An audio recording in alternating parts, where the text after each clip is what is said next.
আসসালামু আলাইকুম। সবাই কেমন আছেন? আশা করছি সবাই ভালো আছেন। তো আবারও নতুন একটি ভিডিও নিয়ে আপনাদের মাঝে হাজির হলাম। তো আমি যেহেতু ইসলামিক ভিডিও বানাই বা বানাবো, তো অবশ্যই আমার ভিডিওগুলো ইসলামিক বিষয় সম্বন্ধেই হবে। তো আমি আজকে আয়াতুল কুরসির একটি ফজিলত নিয়ে আপনাদের সামনে আলোচনা করব। আয়াতুল কুরসির ফজিলতের কোনো শেষ নেই। এটি একটি শ্রেষ্ঠ সূরা বা দোয়া বলা যায়। এটি সূরা বাকারার একটি অংশ।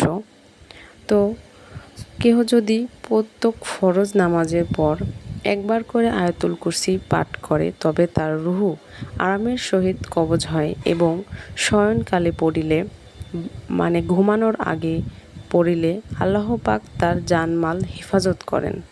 কোনোখানে রওনা হওয়ার সময় পড়লে নিরাপদে থাকা যায় এবং শয়তান হইতে দূরে থাকা যায়, সাথে তার মনোবাসনাও পূর্ণ হয়।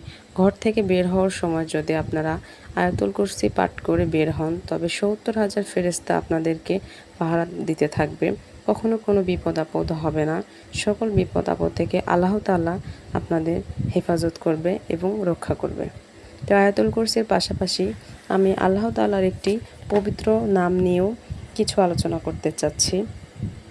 তো আল্লাহর একটি পবিত্র নাম রয়েছে যেটা ৭ বার পড়ে নিজের শরীরে ফুঁক দিয়ে কোনো হাকিমের নিকট যদি যায়, কেউ যদি কোনো মামলা মোকদ্দমায় পড়ে, যদি তাকে হাকিমের নিকট যেতে হয়, তবে যাওয়ার আগে কেহ যদি ৭ বার এই আল্লাহর পবিত্র নামটি পড়ে শরীরে ফুঁ দিয়ে যায়, তাহলে হাকিম তার সাথে ভালো ব্যবহার করে।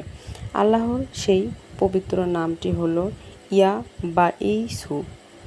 এই আল্লাহর পবিত্র নামটি ৭ বার পাঠ করলে আপনারা যে কোনো মামলা মোকদ্দমায় গেলে হাকিম আপনাদের সাথে ভালো ব্যবহার করবে এবং অবশ্যই আপনারা ভালো ফলাফল পাওয়া যাবে ইনশাআল্লাহ। তো আমার এই ভিডিওটি যদি আপনাদের ভালো লেগে থাকে তাহলে অবশ্যই একটি লাইক এবং একটি শেয়ার করে দিবেন।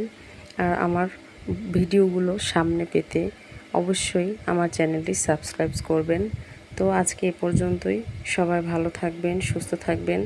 সবাইকে আল্লাহ তাআলা হেফাজত করুক। আজকে এ পর্যন্তই। আল্লাহ হাফেজ।